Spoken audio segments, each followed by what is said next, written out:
Hello friends, welcome to my channel trading opportunities. Myself Dinesh. ठीक है ना। तो देखते हैं मार्केट में आज क्या हुआ। ठीक है, निफ्टी 50 देखेंगे। पहले तो निफ्टी 50 बहुत अच्छी चल रही है, अच्छा खासा एक ट्रेंड दिखाई दे रहा है। हो सकता है कल गैप अप खुले, एक्सपेक्टेशंस तो आए हैं, बाद में मार्केट की मर्ज़ी, खुलना नहीं खुलना जो भी है। ठीक है, बट फ़िलहाल तो इस सेटअप से ऐसा लग रहा है कि कहीं ना कहीं मार्केट कल गैप अप खुलनी चाहिए। बट एक चीज़ ये कहूँगा दोस्तों, अगर मार्केट कल गैप अप भी खुलती है तो कहीं ना कहीं एक डाउन साइड रैली आने के बहुत ज़्यादा चांसेस, डाउन छोटी सी एक डाउन साइड मूवमेंट आएंगे और फिर चाहे तो मार्केट एक अपसाइड दे दे। बट कल डाउन साइड मार्केट आएगी ये तो मैं आपको बता दूंगा। अगर गैप अप खुलता है कल तो आपको मार्केट नीचे आती हुई दिखेगी और फिर कहीं ना कहीं आप एक डाउन आने के बाद एक प्राइस एक्शन अपसाइड देके अप ऊपर की तरफ जा सकती है।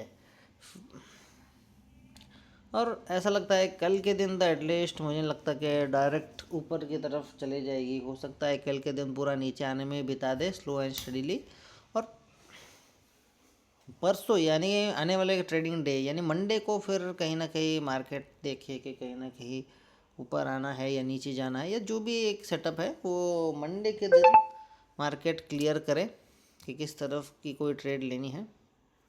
ठीक है, मतलब किस तरफ जाना है, मतलब जो अपसाइड की मूवमेंट होगी। हो सकता है वो मंडे को यार कल सिर्फ मार्केट डाउन साइड ही चले, और हो सकता है कल 24,000 के लेवल पे भी मिल जाए मार्केट और फिर वहाँ से ऊपर उठे।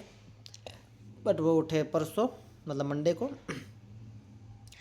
दोस्तों पहले सिनेरियोज देख लेते हैं क्या हो सकता है। गैप अप का तो मैं आपको बता चुका हूँ। फ्लैट खुलने के बाद हो सकता है मार्केट ऊपर की तरफ ही जाए, क्योंकि मार्केट ने ये एक जो रेजिस्टेंस लेवल है 24,135, इसको क्लियरली ब्रेक करके ऊपर की तरफ एक अच्छी क्लोजिंग दी है। ठीक है ना, इतनी अच्छी क्लोजिंग दी है तो फ्लैट खुलता है तो एक बार मार्केट सोचेगी ऊपर जाने की, और अगर मार्केट कहीं ना कहीं गैप अप खुलती है तो फिर नीचे आएगी। फिर स्लो एंड स्टडी कहीं ना कहीं आपको नीचे की तरफ आते हुए मार्केट नज़र आएगी। ठीक है ना। हाँ, मेन मुद्दा ये दोस्तों, अगर गैप डाउन खुलती है तो क्या, अगर गैप डाउन खुलती है तो बहुत चांसेस है एटलीस्ट 24,200 तक तो मार्केट दोबारा से वो लेवल रिक्लेम करेगी, या हो सकता है उसके भी ऊपर जाए। तो अगर गैप डाउन कल मिलती है तो कहीं ना कहीं बहुत अच्छा सेटअप देखने मिलेगा। बट क्योंकि मार्केट में थोड़ी सी पॉजिटिविटी चल रही है तो गैप डाउन के जो चांसेस है वो थोड़े से कम हो जाते हैं। ठीक है ना, अगर गैप डाउन का कोई सेटअप मिलता है फिर तो वेल एंड गुड, सोने पे सुहागा वाली बात है। फिर तो कुछ करने की ज़रूरत ही नहीं है, आप खाली मार्केट को नीचे आने दें, बाकी सब मार्केट संभाल लेगी ऑटोमेटिक। सब कुछ मार्केट देख लेगी, सिर्फ मार्केट के नीचे आने का वेट करना है हमें। ठीक है ना। तो निफ्टी में कहीं ना कहीं ये लग रहा है, बाकी ऐसा कुछ ये नहीं है इतना कुछ, मतलब ऊपर की तरफ ट्रेंड अपसाइड ही है। बट मार्केट थोड़ा थोड़ा धीरे धीरे धीरे धीरे करके चल रही है। ठीक है, एक ही फास्ट मूवमेंट आई थी, उसके बाद तो कहीं ना कहीं मार्केट में जैसे साफ सूंघ गया। क्योंकि क्या है कि जो गैप अप हुए हैं वो बहुत ज़्यादा एक्सट्रीम है, और एक दिन जो मूवमेंट आई वो इतनी सॉलिड आ गई कि फिर मार्केट को थोड़ा सा धीरे धीरे चलना पड़ रहा है इसके चलते। क्योंकि एक ही दिन मूवमेंट आ गई, वो बहुत ही फास्ट आ गई और बहुत ही एकदम नेक्स्ट लेवल की आ गई, तो फिर मार्केट को संवरने के लिए टाइम ही नहीं मिल पाया। फिर मार्केट धीरे धीरे धीरे धीरे अभी चल रही है ताकि स्लो एंड स्टडी कुछ ना कुछ ये हो सके, वो उतने फास्ट मूवमेंट का एक भरपाई हो सके। बट यहाँ से एक करेक्शन आया तो फिर हो सकता है मार्केट फर्दर ऊपर के लेवल के लिए निकले। ठीक है ना, देखते हैं दोस्तों क्या होता है अभी। बाकी तो कल ये फ़िलहाल के लिए निफ्टी के लिए मैं आपको एक प्रेडिक्शन दूंगा। इसके साथ साथ आप सेंसेक्स के लिए भी सेम पकड़ के चलो। बैंक निफ्टी के लिए आप देख लेना। ठीक है ना, कुछ डाउट हो तो मैं ज़रूर आपको बताऊंगा मेरे हिसाब से, टेक्निकल एनालिसिस के हिसाब से। फ़िलहाल दोस्तों पहले गोल्ड देखेंगे। गोल्ड मैंने आपको कहा था कल बुलिश है, बट दोस्तों कल एक ऐसी चीज़ हुई ना जिसने कहीं ना कहीं जो बिटकॉइन और गोल्ड है इनकी डिसीजन डिसाइड की।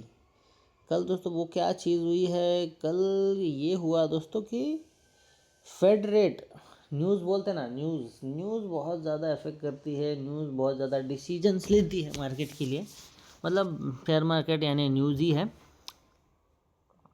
हाँ, टेक्निकल एनालिसिस आपको एक बार ज़रूर बता देगी कि यहाँ से क्या होने वाला है, बट जो अल्टीमेट न्यूज़ का फैसला होगा उसी हिसाब से मार्केट रिएक्ट करेगी। अब दोस्तों यहाँ तक 4380 तक मार्केट पूरा बुलिश ही था। एक ही कैंडल ऐसी आई जिसने आपके स्टॉप लॉस तोड़ दिया होगा। सिर्फ 1-1.5 घंटे में तो मार्केट ने पूरा लो टच कर दिया, और जो एक अपसाइड ट्रेंड दिखाई दे रहा था वो कहीं ना कहीं डाउन साइड में बदल के रख दिया है। फिलहाल दोस्तों मैं अभी भी ये सोच रहा हूँ कि कहीं ना कहीं हो सकता है मार्केट ऊपर की तरफ बन जाए गोल्ड, बट नहीं, इसके कोई चांसेस नहीं है। यहाँ से गोल्ड अब गिरेगा ही। फ़िलहाल एक क्या कहते हैं, ये देखो इस सपोर्ट लेवल पे चल रहा है। हो सकता है यहाँ से रिवर्स हो सकता है ना हो, और फर्दर नीचे की तरफ जाए। फ़िलहाल जो गोल्ड दिख रहा है वो तो बियरिश ही लग रहा है कि यहाँ से गोल्ड नीचे की तरफ ही जाएगा। इसके बहुत ज़्यादा चांसेस दिखाई दे रहे हैं यहाँ से, ठीक है ना। गोल्ड यहाँ से दोस्तों नीचे की तरफ ही जाएगा, बहुत ज़्यादा चांसेस है, क्योंकि ये जो फेड रेट ने जो रेट्स अनचेंज किए हैं कि कोई बदलाव नहीं है, तो क्यों फिर मार्केट भी ऊपर जाए। तो मार्केट ने 1-1.5 घंटे में तो पूरा काम तमाम कर दिया है, ना सिर्फ गोल्ड में किया। अगर आप बिटकॉइन में भी देखोगे तो सेम कहानी है, सेम रोना चल रहा है। बिटकॉइन भी जो अच्छा खासा चल रहा था, अच्छी खासी मूवमेंट दे रहा था, अपसाइड की तरफ अग्रसर हुए जा रहा था। एक टाइम पे तो लग रहा था कि कहीं ना कहीं रीगेन कर लेगा शायद पोजीशन, बट फिर ये जो आई बिटकॉइन में तो आपको कहूँगा मैं सेम 1.5 घंटे में पूरा खेल पलट दिया। 66,000 पे जो स्ट्रॉन्ग नज़र आ रहा था 64,000 पे लाके पटक दिया, 2 मिनट में ट्रेंड चेंज कर दिया। तो बिटकॉइन का दोस्तों यही है एक परेशानी कि वो जब कोई ट्रेंड चेंज करता है तब कुछ बता के नहीं करता, और इस चक्कर में अपना स्टॉप लॉस फिक्स जाता है। अब दोस्तों मैं जो भी आपको ट्रेड्स देता हूँ, जो भी आपको एक ट्रेंड बताता हूँ, वो एक टेक्निकल एनालिसिस के बेसिस पे होता है और उसी समय तक के लिए वैलिड होता है। उसी समय मतलब चीज़ सही है, बट सिर्फ मैं ये कहना चाहता हूँ कि आप कोई भी चीज़ स्टॉप लॉस लेके करिए। स्टॉप लॉस रख के करिए तो कैसा है, एक बार स्टॉप लॉस होगा ना, तो अगर मार्केट में कुछ ऐसी वॉलीटिलिटी आती है जो कि अनएक्सपेक्टेड है, जो कि नहीं आनी चाहिए, तो ऐसी वॉलीटिलिटी कहीं ना कहीं इससे बच सकते हैं। आपका कैपिटल सेफ रह सकता है। ऐसा आप कुछ करके चलो तो कहीं ना कहीं आप थोड़ा सा बेनिफिट में रहोगे, ठीक है ना। बाकी तो दोस्तों फ़िलहाल के लिए आप देख सकते हो बिटकॉइन इज़ बेयरिश, और मैं यही कहूँगा कि अपना ये भी बेयरिश ही रहने वाला है, गोल्ड भी बेयरिश ही रहने वाला है। तो मेक श्योर करो कि आप गोल्ड में भी बेयरिश ही ट्रेड लो फ़िलहाल के लिए। अगर कुछ न्यूज़ आती है, कुछ पलटता है, थोड़ा सा स्टॉप लॉस लेके चलना, तो मैं आपको गारंटी करूँगा कि आप अच्छा खासा रिटर्न्स ले लोगे। बट फ़िलहाल के लिए कहूँगा कि bitcoin is bearish, gold is bearish, and Nifty फ़िलहाल के लिए तो अच्छा चल रहा है, बट थोड़ा सा करेक्शन आएगा, आपको बता देता हूँ। थोड़ा सा 24,000 या मे बी उसके भी नीचे थोड़ा सा करेक्शन तो आएगा, क्योंकि वो पेंडिंग है, ठीक है ना। तो दोस्तों मुझे लगता है इतना वीडियो में काफ़ी है। मिलता हूँ आपसे कल, तब तक के लिए stay tuned, keep trading, keep earning money as much as you can for stabilizing your life. Thank you so much. Good night.